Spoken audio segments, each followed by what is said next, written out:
trata de... Siempre estamos metidos en la ciencia y eso está muy bueno y está muy chido, pero no se trata de eso. Todos experimentamos la muerte nuestra vez, de muchas maneras, y somos médicos, así que la conocemos bien de cerca. Curiosamente, mucha gente diferente entre el medio médico dice, no es que te acostumbres a la muerte de este o de otro modo. Yo les puedo platicar en cuanto a la muerte de mi experiencia más dolorosa inicial fue en el internado. Cuando yo era jefe de internos, y entonces un interno dejó, olvídense, ese niño se murió porque no se planearon bien las cosas. Y entonces el interno tenía indicado que se le era un recién nacido, que se le manejara la glucemia, que se le dieran cargas rápidas de azúcar si era necesario, ¿no? Y el chavo registró por Destrostix, ¿no? Por tirita, llegó a hacer registros de 60, 20, 0 con el chavo vivo, con el bebé vivo, y nunca le pasó nada, ¿no? No mames, ¿por qué hiciste esto? O sea, no, es que no está, pues fueron las indicaciones, güey. No, es que... Pues que no estuvieran en las indicaciones. Es simple estupidez, ¿no? Entonces, dices, oye, ¿sabes qué, cabrón? Vete, no te quiero ver, no te quiero ver. Yo era jefe de internos y yo tenía que reaccionar ante eso. No te quiero ver, no te me cruces, no quiero verte. Cuando me veas caminando, pasa por otro lado. A donde sea te voy a agarrar a pasos, ¿no? Yo estaba muy mal. Y entonces la psicóloga, días después me dijo, es que usted se siente culpable de la muerte. ¿Cómo les pendeja? O sea, no. Pero yo reaccioné muy mal ante esa muerte. Una muerte que no debió ocurrir. Pero reaccioné muy mal ante esa muerte, y conforme van pasando los años uno va reaccionando diferente a las muertes, ¿no? La siguiente, por supuesto, esto va a ser una conversación, así que yo quisiera que fuera una conversación, ¿no? Que no me pare yo solo a hablar de acá, porque se trata de hablar en general de la muerte. Entonces, empezamos. No iba yo disfrazado de oso panda. Mario Benedetti, que es un sujeto que a mí me gusta mucho, ya murió, hizo este poema que habla un poquito de mis fantasmas respecto de la muerte. Todos tienen más o menos líos con la figura materna, yo tengo líos con la figura paterna. A mí el día que se me muera mi papá, hasta cabrón, que está por cumplir 90 años este mes, dice, cada vez que alguien muere, por supuesto alguien a quien quiero, siento que mi padre vuelve a morir. Será porque cada dolor flamante tiene la marca de un dolor antiguo. Por ejemplo, este día en que ningún árbol está de verde y no oigo los latidos de la memoria constelada y un solo perro aúlla por las dudas, vuelve a meterme en aquel otro interminable en que mi padre se fue mudando lentamente de buen viejo en poca cosa, de poca cosa en queja inmóvil, de queja inmóvil. Y entonces les explico por qué hago esta presentación y a quién se la dedico. Se la dedico a él y a ustedes. Él es mi maestro de fisiología, que en este momento, como les expliqué, mi miedo es el miedo del padre muerto. Ese es el papá que ya se me murió. Ese es mi queridísimo amigo. Espérate, ese es mi queridísimo amigo Rafael Calvo. Esa es la Gaceta de la Universidad, donde publicaron en 1956 que había presentado su examen profesional, porque antes se publicaba eso.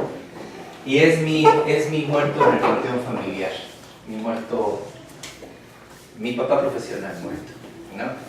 La muerte del doctor Calvo fue una de las muertes más crueles y estúpidas que he visto, porque habiendo sido un buen hombre, habiendo sido una buena persona y formado un montón de médicos, que siendo un buen maestro, no estoy muy seguro como médico, pero como maestro era una figura.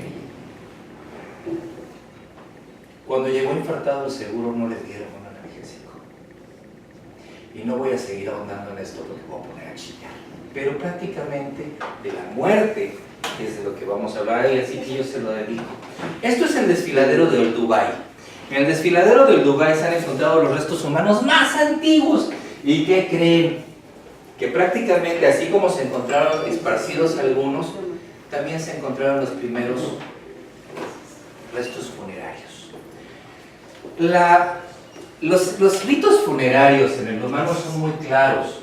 Tendemos a tener un gusto, a veces morboso, a veces triste, a veces miedoso por la muerte. Pero la muerte es una constante en el humano. Y entonces no es exclusiva de los médicos, no es exclusiva de las religiones.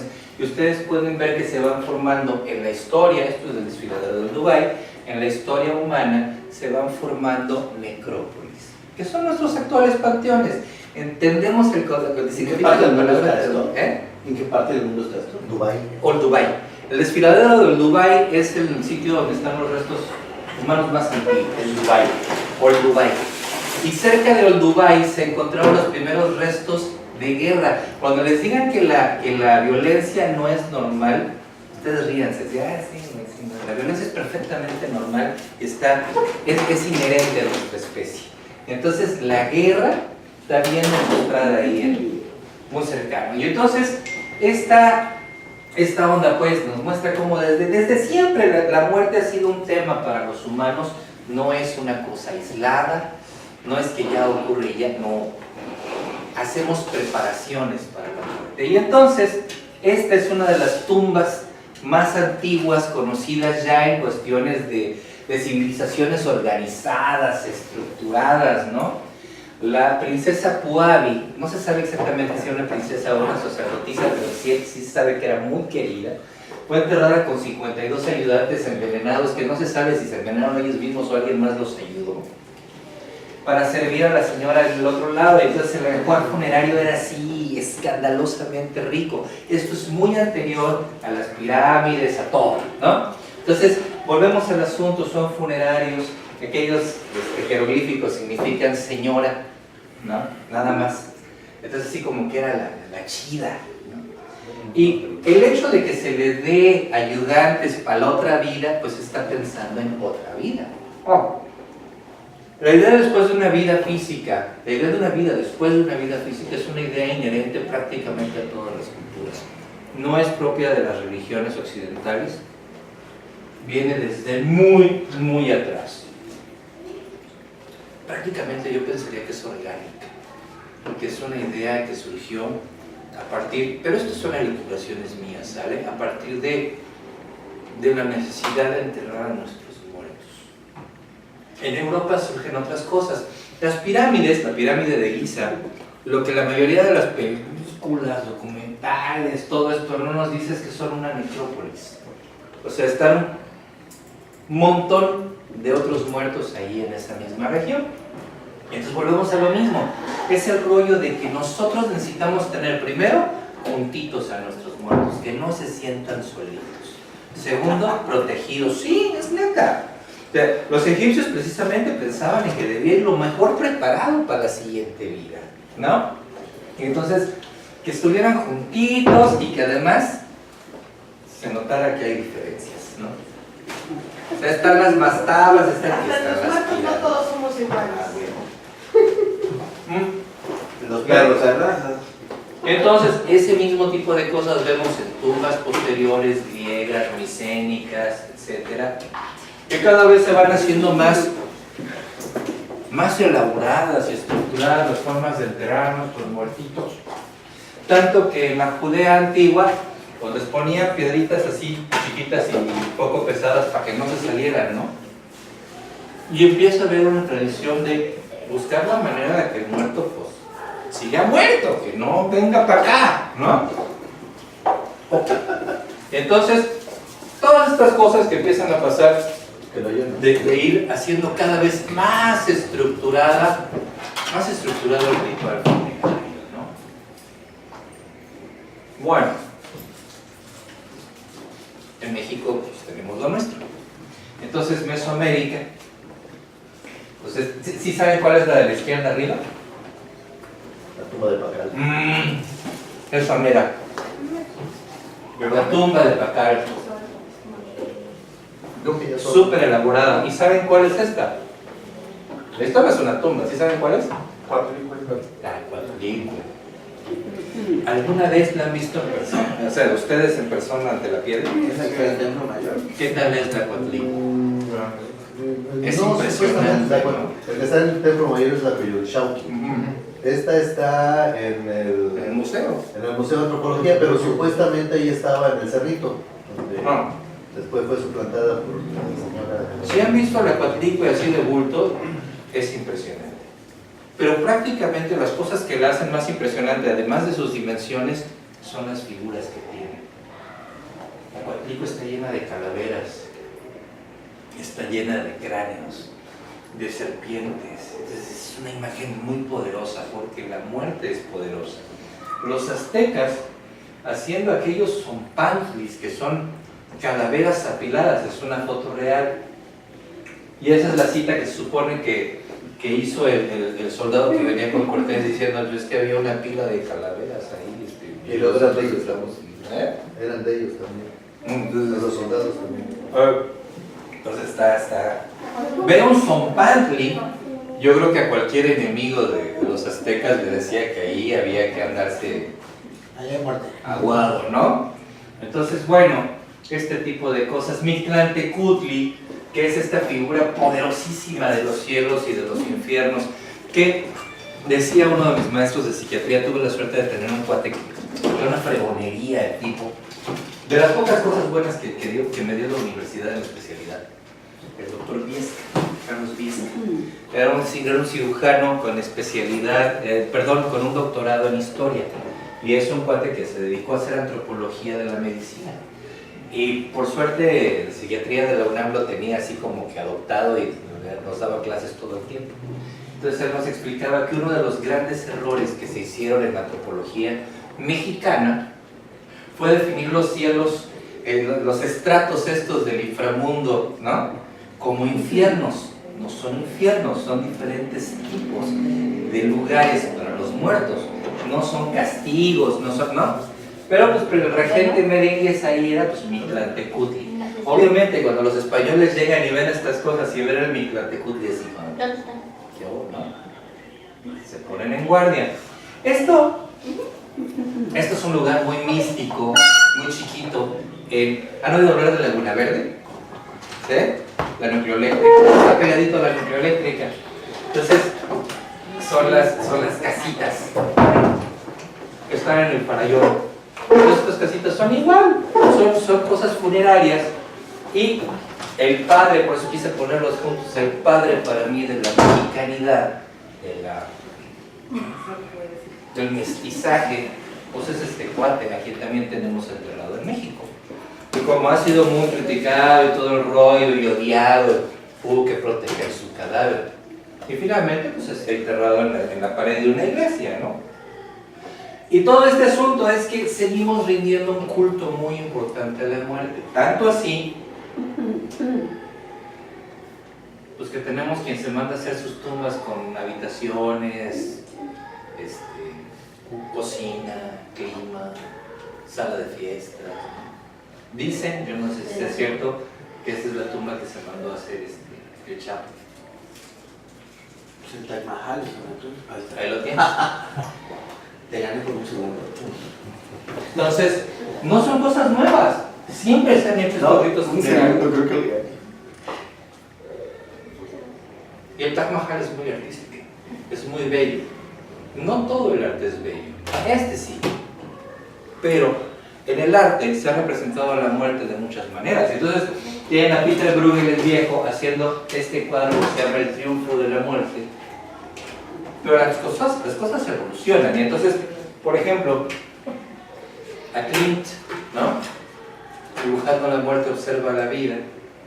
Es un cuadro precioso, no sé, se me hace encantador. La muerte mirando con una ternura a la vida, así. No, yo no le veo cara de ternura, lo veo con cara como de que, oye, te voy a agarrar, al final ¿Te eres parece? mío, sí. Fíjate cómo tiene los hombros colocados, ¿sí? Donde te imagines que puedan estar los hombros, ¿no? Ah, está amenazando. ¿Te parece? Sí. Normalmente quien amenaza está así, Es acechadora, ¿no? Está así, No, está no, contraída, no, pero no. bueno, Está como ¿está bien? escondida, está como Yo entiendo. escondida. Ladina. La proyección es libre, ¿no? Lo que me llama la atención es la connotación de la cruz con la muerte. Y además, Muy marcada. Pues por eso tienen a la Santa Cruz, ¿no? que está como también de muerte. La Santa Cruz. La Santa Muerte, ¿no? Ah, La Santa Muerte. La Santa Muerte, debo decir que aunque es un culto que se ha propagado mucho, que se ha intentado mucho es justificar como algo antiguo y no lo es.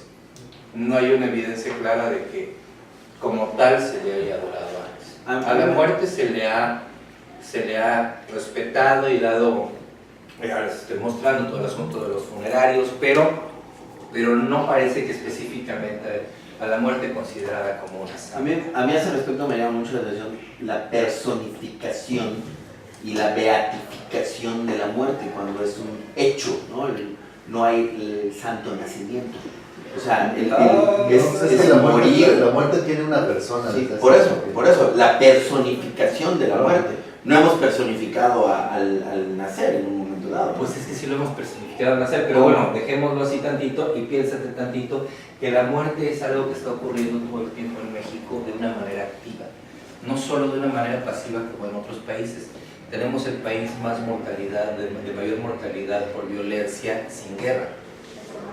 Entonces, se convierte en una realidad que es necesario enfrentar y que a través de volverla algo de mi lado empiezo a negociar con ella. Al negociar con ella es, pues mátame cuando me toque, pero mientras me ayudes, ¿no? Entonces, por eso, ¿qué necesidad viene a cubrir, no? Sí, es una necesidad social. A eso me refiero. Entonces, esta que es famosísima. ¿Conocen la historia de Marat? ¿No? Ah, pues en la época de los franceses, cuando tumbaron a los reyes, empezaron a tener broncas políticas gruesas. Y entonces uno de los grupos que más fueron fuertes, Rousseau, ¿no? Los jacobinos, era prácticamente el que no estuviera con nosotros está en contra de nosotros. Y su gran... el que hacía la publicidad de esto a través de sus escritos era Marat. Entonces alguien dijo, tenemos que acabar con ellos. Y una mujer muy comprometida con la idea de acabar con los jacobinos entró y mató a Marat mientras estaba bañando. Y pues bueno, pues la recibió mientras estaba bañando. No sé qué se le habría ocurrido, ¿verdad? Pero el asunto es que la mata y la nota con la que dibujan a Marat de esta manera lo dibuja un amigo de él por encargo del gobierno. Y obviamente no puede haber tenido esos tonos de luz el momento de la muerte. Él fue a verlo para dibujarlo, pero la evocación que hace de esta muerte en aras del progreso político de Francia ha generado una tradición de respeto hacia los idealistas, ¿no? Entonces, seguimos hablando de que la muerte se plasma de diferentes maneras y de que la muerte adquiere diferentes significados. Y esto, ¿se acuerdan de aquella pintura que ha sido multicitada también en Los Simpson y todo, del grito? De una persona que se agarra así, ¡ah! Es el mismo autor. Esta es la niña en el cuarto de la madre muerta. Es Munch. Fíjense en todos haciendo acto de contrición, en las mujeres ligeramente recogidas, en la mujer llorando ahí al fondo, probablemente un padre de la muerta ahí no sabe qué hacer, y la niña sola. La soledad ante la muerte es algo que es inherente en el humano. Necesitamos estar acompañados, pero a veces la gente se olvida de nosotros. Alguna vez, acabando de dar una mala noticia a algún paciente, el médico regresa y no sabe a quién pedirle un abrazo. La enfermera está viendo al paciente al que acaba de preparar y necesita hacer algo más, porque en el momento se siente mal, ¿no?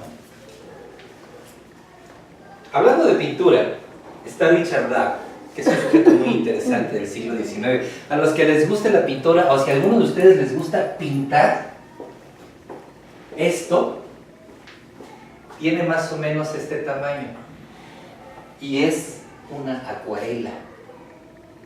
Es el detalle de la acuarela. Esto es una acuarela también.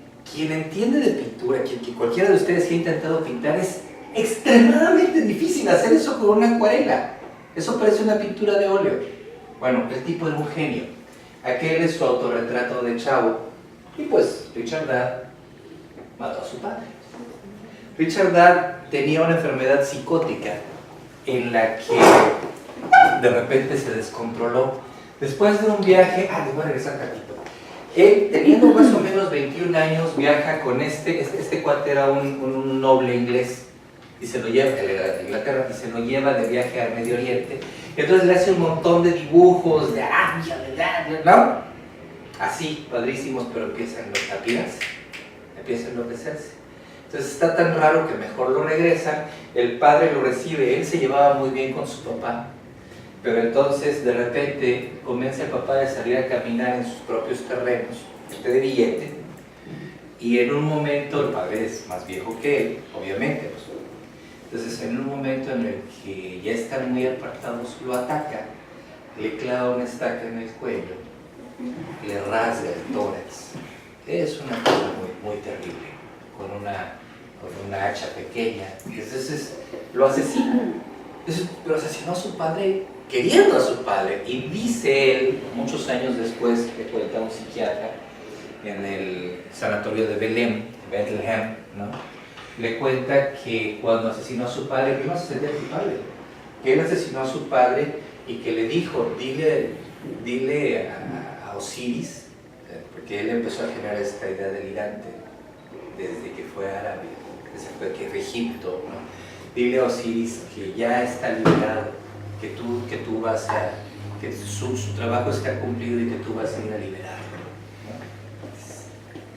Y entonces este cuate hace muchas pinturas muy famosas. Esta es probablemente la más famosa. Es el Fairy Feller's Master Stroke. El Fairy Feller's Master Stroke, mucha gente lo ha analizado, y yo soy un fanático de la lectura, y una de las lecturas que más me ha aburrido en mi vida es Octavio Paz. Entonces, Octavio Paz me parece muy pobre al escribir, y Octavio Paz escribió sobre este cuadro, y una de las cosas que dijo fue, tomando la historia de Richard Dart, el hacha del maestro, ¿no?, está a punto de descargar el master stroke, ¿no?, o sea, el golpe maestro del hacha del jefe de las hadas. Entonces va a descargarla sobre la nuez, fíjense que, digo, nuts en inglés, ¿no? Va a descargarla sobre la nuez y todos están expectantes del momento en que la descargue de personajes este cuadro, y él hizo un poema donde describe cada uno de los personajes. Y entonces, él el autor, no Octavio Paz. Octavio Paz dice, lo pinta del color, usa la pintura del color del hueso del padre. Y bueno, yo tendría que decir que Octavio Paz, a pesar de que no está en mis gustos literarios, no era un naco. Pero por lo menos ese cuadro no sabía. Porque esa hacha que ustedes ven aquí, color de hueso, es el único punto de todo el cuadro que no está pintado. Eso es lienzo. Justamente el sitio de poder lo deja completamente vacío. Muchos autores... Él lo explica en su poema. ¿No? Eso es una cuestión de pintura. O sea, la pintura ha sido sumamente analizada por quien quieras.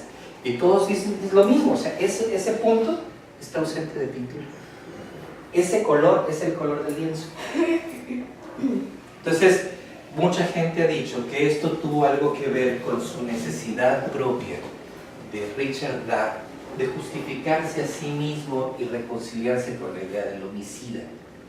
Porque matar, hasta la fecha, sigue siendo considerado algo malo. Y yo creo que sí es malo. Y, pues obviamente, la culpa inherente al matar, sobre todo al matar al padre, pues es grande. Pero no toda la gente representa la muerte por haber matado a su padre, tiene que resolver estos asuntos. También tienen a Dalí. Y esta es de mis favoritas. ¿Poco no está bonita? Y está bien lograda, ¿no? Mística. Me suena así más como... Como orgía. Por la cara del frontal a lo mejor, ¿no? Sí, damos un momentito, estamos en la... Pero entonces cambiamos de arte, porque de un arte, bueno ya sin algo, Cambiamos de arte y empezamos a hablar de poesía. Ahí le voy a pedir a mi hermanito que nos abunde sobre este poema. A él lo van a oír unas veces el día de hoy, ¿vale? Que nos abunde sobre este poema. Oye, ¿Por qué? porque yo lo quiero mucho. No, Y porque no es que- suena mal. Es que yo he sido siempre así como estas cosas, a mí la poesía tiene lo suyo. Y estas son las películas de la muerte, a la muerte de su padre, así se llama, de Manríquez, Jorge Manríquez, que era un hombre rico, y su padre era rico, y cuando se murió le hizo este poema que es de los poemas, que es el poema que más ha impactado en la lengua española, que debió haber sido escrito en el último tercio del siglo XV, 1400 y algo. Entonces no voy a leerlo todo, pero sí las dos estrofas que son las que me parecen que se contraponen a otro poema que veremos más adelante, y que es que acusa la futilidad de la vida, la forma transitoria, la transitoriedad de la vida, el hecho de que la vida va más allá y más acá de lo que es el tiempo que nosotros estamos vivos, conscientes, y otra cosa más, que es justamente lo que decía Lupita, que no es decir, que los ricos y los pobres son muertos diferentes, no, justamente en las dos visiones, esta y la que vamos a ver más adelante, los ricos y los muertos, todos se igualan después de muertos, los ricos y los pobres. Y entonces dice esto, recuerde el alma dormida, avive el seso y despierte contemplando cómo se pasa la vida, cómo se viene la muerte tan callando, cuán presto se va el placer, cómo, después de acordado, da dolor, cómo a nuestro parecer, cualquiera tiempo pasado fue mejor. Nuestras vidas son los ríos que van a dar en la mar que es el morir. Allí van los señoríos derechos hacia acabar y consumir. Allí los ríos caudales, allí los otros medianos y más chicos, allegados, son iguales los que viven por sus manos y los ricos. La visión de que hay una vida más allá en el contexto católico. Después Machado, muchos años después, siglos después, escribe La Tierra de Álvaro González, que habla vuelta al asunto del asesinato para el parricidio, ¿no? Y la culpa que esto genera.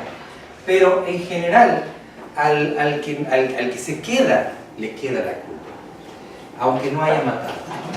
Y entonces, acá tienen ustedes algunas viñetas de dibujo, pues, algunas viñetas de una de las obras más importantes escritas sobre la muerte, por cierto, no de mis favoritas, pero probablemente la hayan leído. ¿Saben de qué se trata? La Divina Comedia.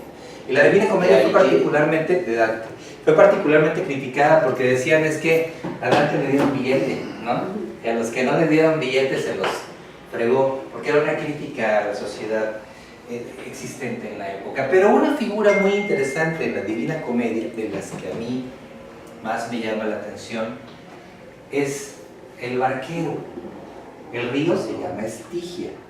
La tradición es una tradición antigua griega y el barquero se llama Caronte. Caronte es representado en otras ocasiones también como un ave suelta, pero siempre con un anciano. Y el ave y el anciano son símiles de lo mismo. Son alguien que nos ayuda a pasar al otro lado. Y entonces a Caronte, de ahí vienen un montón de tradiciones, que si a los irlandeses que ponen unas monedas en los ojos para que Caronte las tome y pase el cliente del otro lado. Y entonces, entre los rituales funerarios a los cuales estamos volviendo, está esta canción que se hizo muy famosa para cualquiera que haya oído a los Beatles, que era esta canción de ¿en cuál está? Está en el Let It Be, creo, en una parte que empieza a cantar, dice Danny Boy, the pipes are calling. Es una canción funeraria irlandesa que siguen cantando hasta la fecha los bomberos en Estados Unidos, siglos después. Bueno, Desde finales de 1800. Alejo Carpentier hace una cosa muy interesante, escritor cubano fantástico, genial, hace una cosa muy interesante que es escribir la novela El viaje a la semilla, y escribe una novela al revés.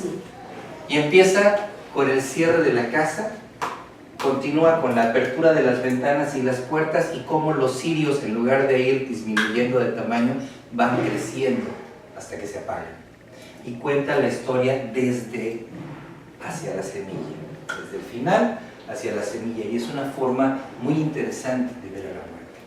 La muerte, que después es a lo mejor si quieren retomada por alguien más y hacen la historia de Benjamin Button, etc. Entonces, la cuestión es que la muerte es vista de muchas maneras posibles. La pregunta aquí para mí sería, ¿cuál es la forma de ustedes de ver la muerte? ¿Alguien sabe de qué va esto? Pedro Páramo. ¿Ya la leyeron? Hay que leerla, neta. Sí, así leerla como el secretario. Leerla. Hay que leerla eso. Pedro Páramo es muy importante. Pedro Páramo nos habla de un muerto que no se da cuenta que está muerto hasta que finalmente le cae el 20, ¿no? Pero además nos pinta muchas cosas que ocurren en la muerte. En la muerte no hay ética. Curiosamente nosotros cargamos a la muerte de ética y por lo mismo de sensación de culpa. Y la cargamos también de aspectos. Ya nos cargamos. ¿No? Entonces, la muerte se nos hace fea, se nos hace triste y dolorosa. Y yo no los invito a que les guste la muerte. Pero hay muchas maneras para transitar a través de ella. Una de las cosas de las que hablábamos con Omar, cuando me propuso esta sesión, fue de que yo estoy más allá del asunto del procesamiento del duelo como lo maneja Elizabeth Kubler-Ross, y después lo vamos a tocar.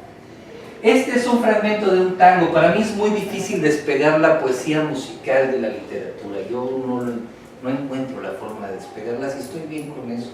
Entonces, es un tango que se llama Balada para mi muerte. ¿Autor? Bueno, No, del poema.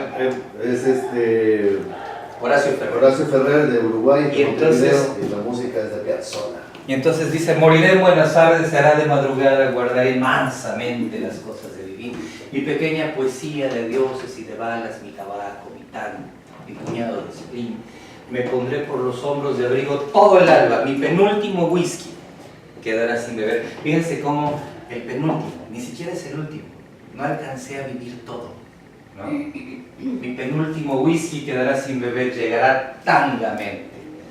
Mi muerte enamorada, yo estaré muerto en punto cuando sea las 6. Estoy dictaminando mi muerte. Y que junto con la razón por la que les explicaba que quise armar esta sesión, y de la manera que quise armarla, y cómo me duelen las muertes posibles de mi padre representadas en otras muertes, porque por suerte no se me ha muerto aún. Este tango sí me hace llorar. Pero yo soy chillón de por sí, ¿no? Este tango sí me hace llorar. Se llama El amigo que hoy necesito y describe la relación con su padre. Y al final dice José Ángel Treyes: él se fue una mañana de abril y soles, rodeado de parientes y algunas flores. Mi abrazo, que era suyo, quedó solito. Mi viejo es el amigo que hoy necesito. Yo creo que no pusiste la presentación que te dije, la 01, porque me faltan diapositivas. Ok, pero sí me interesa que esté. Si no les importa, vamos a poder tratar de ponerla. Sí, no es la 01. Ok, vamos a cerrarla. Muerte, hermano. Hay una que dice... Ok. ¿Dónde? ¿Quién está aquí? Muerte. Porque además en la otra el Taj Mahal estaba antes de la tumba del Chapo. Ok. Me interesa mucho que la parte que yo soslayé, que estoy soslayando en esta ocasión, que es el procesamiento del duelo, me interesa mucho que tengan claro, que yo pueda transmitirles el por qué lo soslayo, ¿vale? Ah, pues sí, mira, es que después de la presentación del... A ver, ¿cómo la mando para allá? Acá. Cerrar. En esta. Ahí está. Ahí está.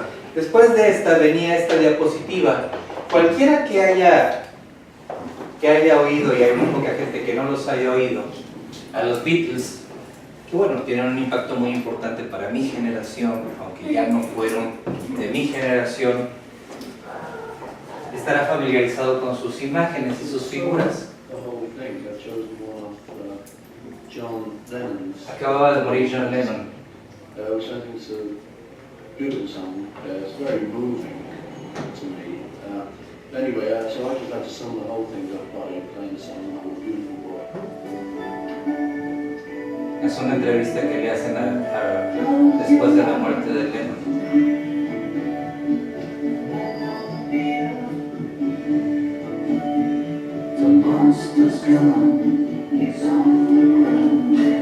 Es buenísimo.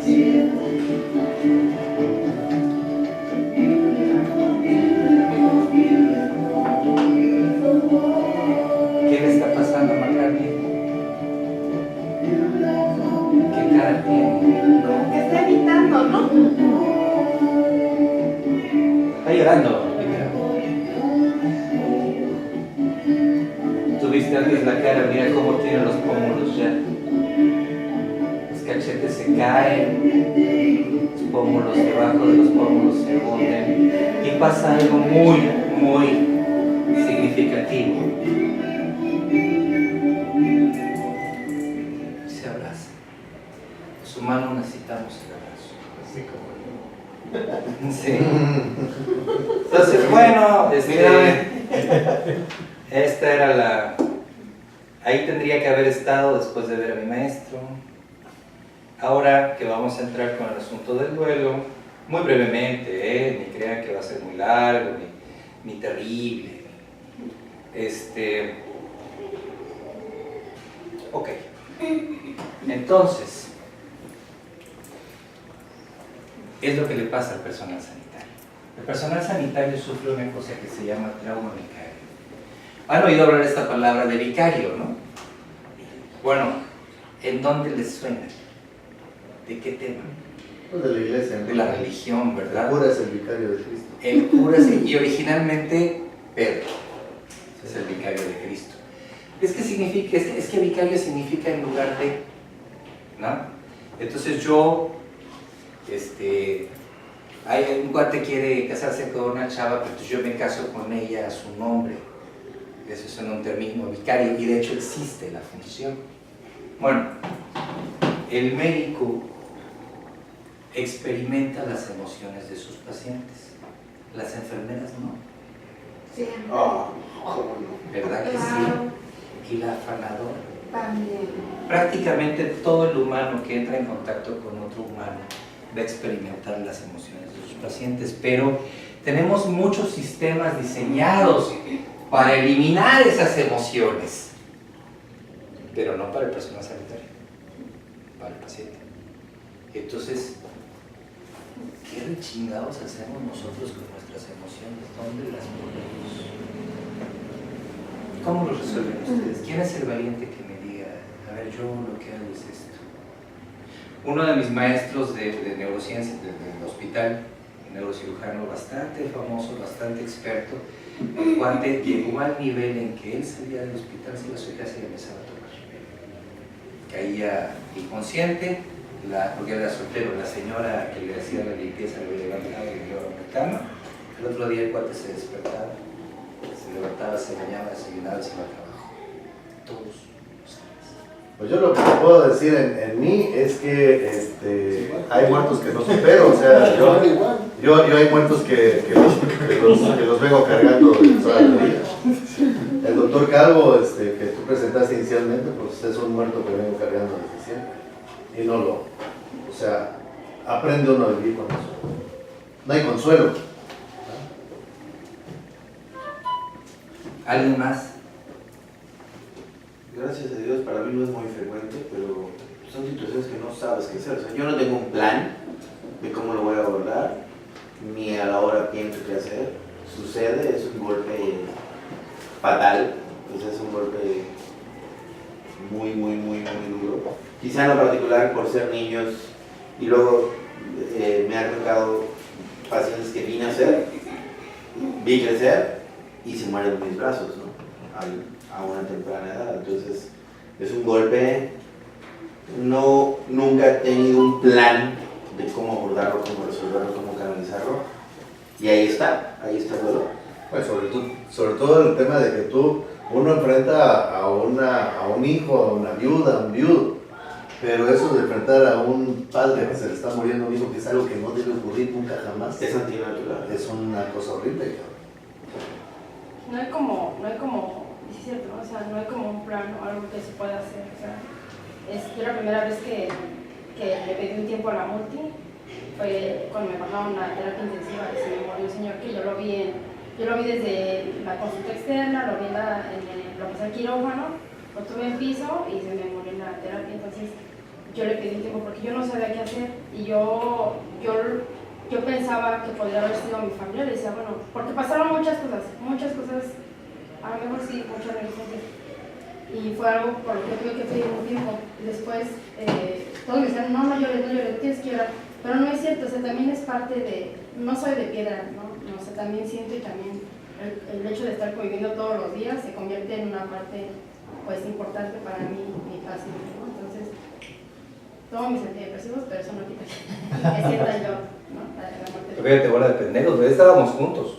No llores, a ver este güey, ¿no? O sea, Guido me decía, no llores. sí, Doc. Pues yo llegué hasta programarme para llorar. Yo sí estuve trabajando por 13 años en urgencias. Claro que vengo aquí a súper respetables especialistas, pero allá era, pues, quieres trabajar aquí, necesitas trabajar en tal. Y la verdad, el hecho de estar tratando de tener una cara y luego esperar a estar sola para, no sé, orar y ponerme a llorar o esperar el tiempo de que descubrí que cuando te estás soñando puedes llorar bien a gusto y luego sales y ya sales y pues ya Nos reímos porque todos lo hemos hecho. sí, la misma agüita te desinflaman los ojos y o sea, era lo que yo hacía. La verdad es que sí se nota cuando lloramos mientras estuvimos bañando, porque siempre los ojos se hinchan un poquito, etc. Pero todos empezamos a buscar estrategias. Curiosamente, es rara la ocasión en que como Mary alguien pide ¿qué hago? Y la realidad es que cuando alguien pregunta ¿qué hago?, la mayoría no le va a saber contestar o le van a contestar cosas que no funcionan bien. Ahora, Bueno, aquí, yo el paciente tiene que esperarme, estoy en una sesión, yo no lo tenía programado. justamente aquí este hombre tiene que participar. Se lo hago mañana. Manuel Acuña Ahorita estoy en- es un poeta que no es de mis Gracias. favoritos, a mí me parece muy poco afortunado como poeta, es una pena. Pero este poema es interesante. Este poema narra justamente cómo se puede empezar a pensar en algún tipo de utilidad a través de la muerte. Rafa, por favor. Pues sí, es uno de los poetas más cursis que ha habido en México, pero este poema en particular a mí me llama mucho la atención porque le salió bien, rarísima cosa en él, y hay que tomar en cuenta el pensamiento decimonónico de aquellos hombres y mujeres en donde predominaba el ateísmo. No tiene nada que ver con el poema anterior, sino que aquí el continuo de la vida y la muerte es el continuo de la misma vida, pero en un contexto natural. San Manuel Acuña era médico y es un poema que él le hace al cadáver del anfiteatro. Y bueno, después de referirse a él, le dice: la luz de tus pupilas ya no existe, tu máquina vital descansa inerte, y a cumplir con su objeto se resisten, miseria y nada más dirán al verte los que creen que el imperio de la vida acaba donde empieza el de la muerte. Y suponiendo tu misión cumplida se acercarán a ti y en su mirada te mandarán la eterna despedida, pero no, tu misión no está acabada, que ni es la nada el punto en que nacemos, ni el punto en que morimos es la nada, círculo es la existencia. Y mal hacemos cuando al querer medirla, le asignamos la cuna y el sepulcro por extremos. La madre es solo el molde en que tomamos nuestra forma, la forma pasajera con que la ingrata vida atravesamos. Pero ni es esa forma la primera que nuestro ser reviste, ni tampoco será su última forma cuando muera. Tú sin aliento ya. Dentro de poco volverás a la tierra y a su seno, que es de la vida universal el foco, y allí, a la vida, en apariencia ajeno, el poder de la lluvia y del verano fecundará de gérmenes tu cieno, y al ascender de la raíz al grano, irás del vergel a ser testigo en el laboratorio soberano, tal vez para volver cambiado en trigo al triste hogar, donde la triste esposa, sin encontrar un pan, sueña contigo. En tanto que las grietas de tu fosa verán alzarse de su fondo abierto la larva convertida en mariposa, que en los ensayos de su vuelo incierto irá al lecho infeliz de tus amores a llevarle tus ósculos de muerto. Y en medio de esos cambios interiores tu cráneo, lleno de una nueva vida, en vez de pensamientos dará flores, en cuyo cáliz brillará escondida la lágrima tal vez con que tu amada acompañó el adiós de tu partida. La tumba es el final de la jornada, porque en la tumba es donde queda muerta la llama en nuestro espíritu encerrada, pero en esa mansión a cuya puerta se extinga nuestro aliento, hay otro aliento, que de nuevo la vida nos despierta. Allí acaban la fuerza y el talento, allí acaban los goces y los males, allí acaban la fe y el sentimiento. Allí acaban los lazos terrenales y mezclados el sabio y el idiota se hunden en la región de los iguales. Pero allí, donde el ánima se agota y perece la máquina, allí mismo el ser que muere es otro ser que brota. El poderoso y fecundante abismo del antiguo organismo se apodera y forma y hace de él otro organismo. Abandona a la historia justiciera un hombre sin cuidarse, indiferente de que ese nombre se eternice o muera. Él recoge la masa únicamente y cambiando las formas y el objeto se encarga de que viva eternamente. La tumba solo guarda un esqueleto, mas la vida en su bóveda mortuoria prosigue alimentándose en secreto, que al fin de esta existencia transitoria a la que tanto nuestro afán se adhiere, la materia, inmortal como la gloria, cambia de formas. Me recordó el chiste de la reencarnación en la Argentina.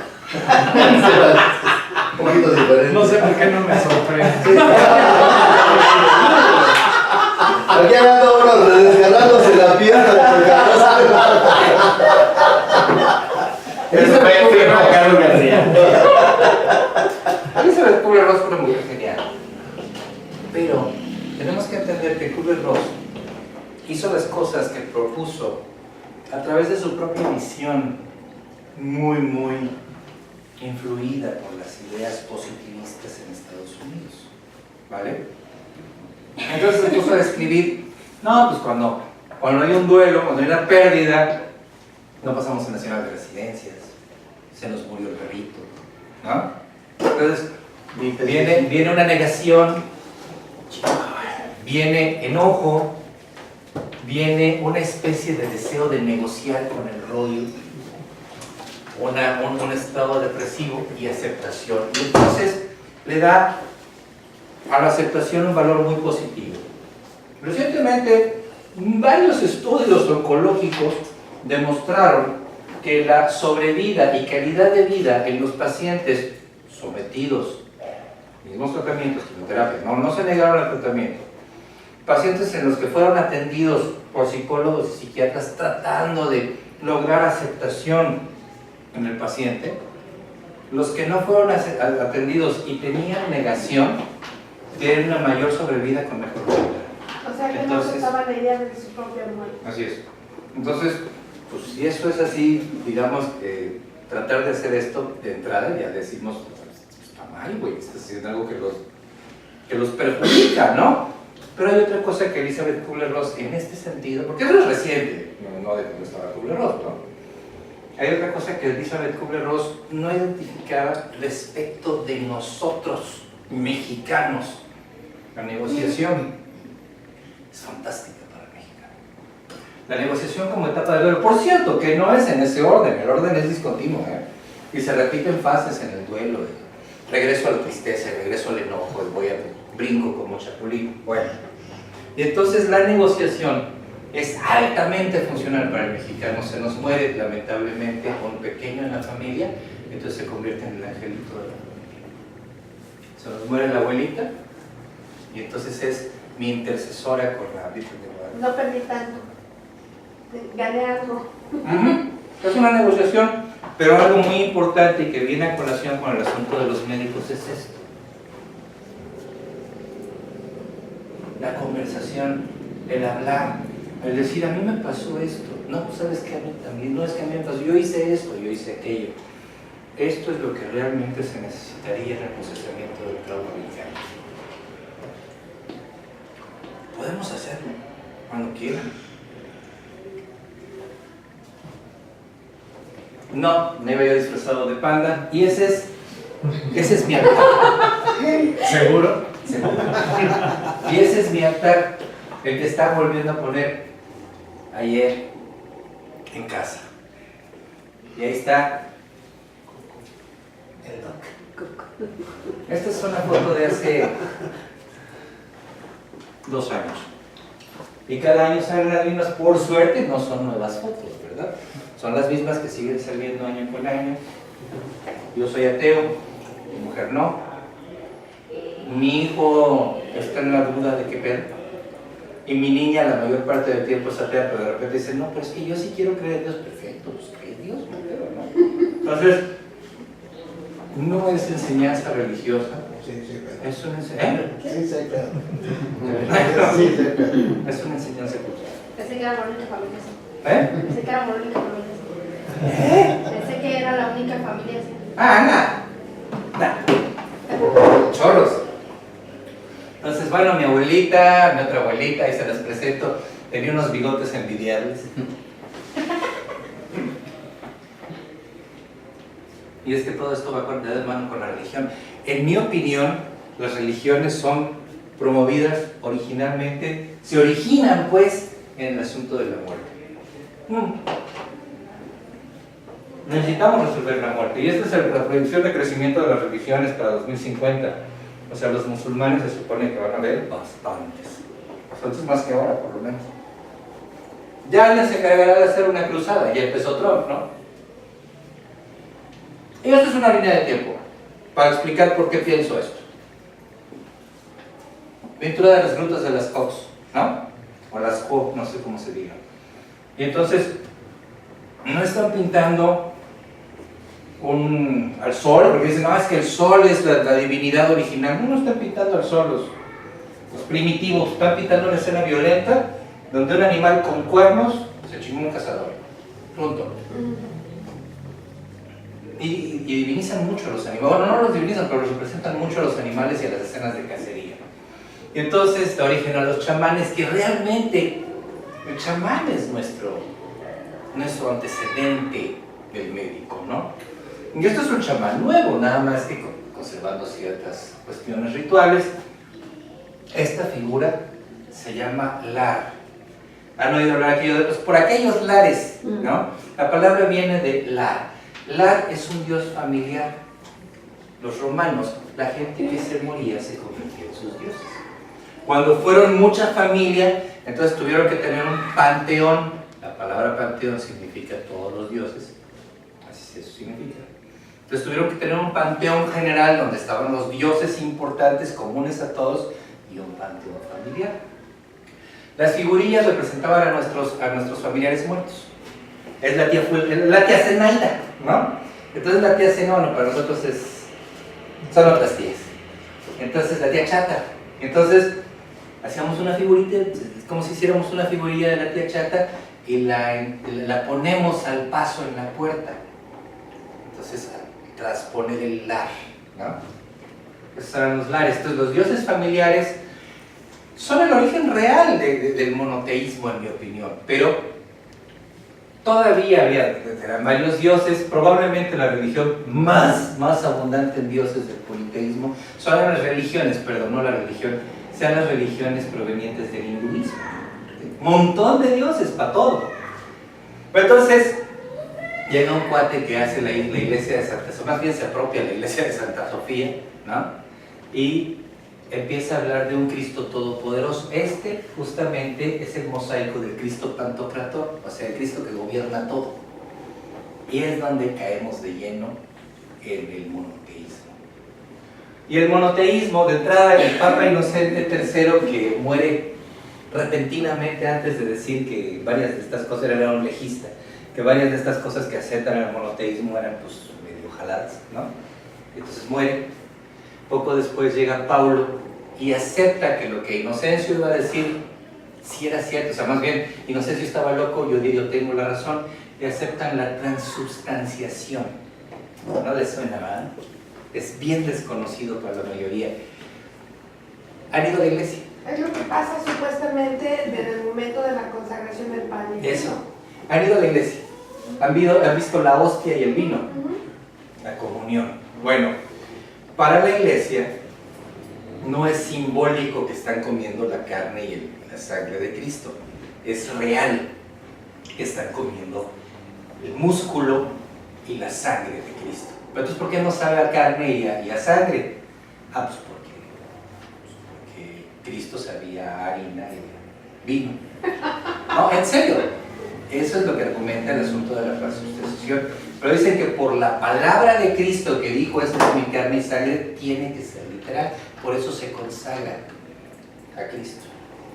Bueno, entonces de la transubstanciación, ahora los sacerdotes hacen la comunión, ¿no? La consagran, hacen la comunión. Y bueno, ahí literalmente nos estamos, si pensáramos, Cristo es parte del Padre, nos estamos pagando a nuestro Padre, así ejerciendo un acto de canibalismo. Pues esto es francamente territorio freudiano, ¿no? ¿Dónde está? Esto nos lleva a los fantasmas. Prácticamente la mayoría de los fantasmas en nuestros panteones están basados en la idea de la muerte o la idea de perder la vida. O sea, son figuras muertas o figuras que nos pueden hacer morir, ¿no? Curiosamente, pues, por supuesto los puse todos en figuras simpáticas o más agradables que poner cosas feas, porque de por sí hablar de fantasmas no tiene nada de bonito, pero a quien le gusta el cine de terror, una de las figuras comunes a todas las culturas, no hay cultura que no tenga vampiro. Todas las culturas tienen vampiro. El más sanguinario de todos se supone que es el vampiro griego antiguo, que se llama Bricolacas, y el que no hay que pronunciar porque es una invitación a pronunciar su nombre, como lo hice ahorita, es una invitación a que venga. Bricolacas. Díganlo en la noche en su casa. Ok, y hay otros terrores, ¿no? Pero esas son otras historias. Ok. ¿Qué significó? Pues hay cosas que nos dan miedo y son fantasmas. El cine. Y nada más para recomendárselas, el libro de los muertos, buenísima. Alain Delon, me siguen gustando las mujeres, no los hombres, pero Alain Delon estaba guapísimo en esa película. Esa película se llama Le Passage. Es una maravilla, lo he visto, ¿no? Una chulada de película. ¿Ah? Macario, por supuesto. El Séptimo Sello, que es famosísima, si ya la han visto, si no la han visto, neta, véanla. La tumba de las luciérnagas, y si tienen niños, que no la vean, por favor. Ya, bien. ¿Qué están pensando ustedes de veras? Ok, no, está bien, pero es muy dura. Es muy dura. Y por supuesto, Amor y muerte de Boris Lushenko, que es una pasada. Pero, como ven, es inherente a cualquier actividad humana la muerte. No hay manera de que dejemos de pensar en la muerte. Y para los que dicen, no, el Halloween es una jalada, hay que verlo. Halloween significa Noche de Todos los Santos. ¿Por qué se celebra en la noche? ¿Por qué celebran ustedes la cena de Navidad del 24 de diciembre? Es la preparación, es una costumbre muy europea celebrar antes de la fecha. ¿Ok? Entonces, es la misma Noche de Todos Santos de nosotros. Pero además terminamos mexicanizando la calaverita, ¿no? Porque si bien la calaverita era una costumbre en la que los niños no salían disfrazados, pues ahora se disfrazan y está chido, pero se disfrazan también muy a la mexicana. Es curioso. Ok, hablando de calaveras, aunque ya se fue el tocayo, y solo como ejemplo, y porque pues, el tocayo es de las gentes con las que más confianza luego demostrarnos ahí tierra, aquí preparé unas calaveritas. Calaverita al tocayo. El Iron Man se lamenta porque de un feo calambre Carlitos pasó a ser fiambre, nomás pasando la meta. La calaca flaca y seca se levantó a mi tocayo para decirle, oye gallo, cuéntame del karateca, era un chiste que se sabe hasta Y Pacos también, porque este es el chiste de las calaveras. Las calaveras señalaban cosas.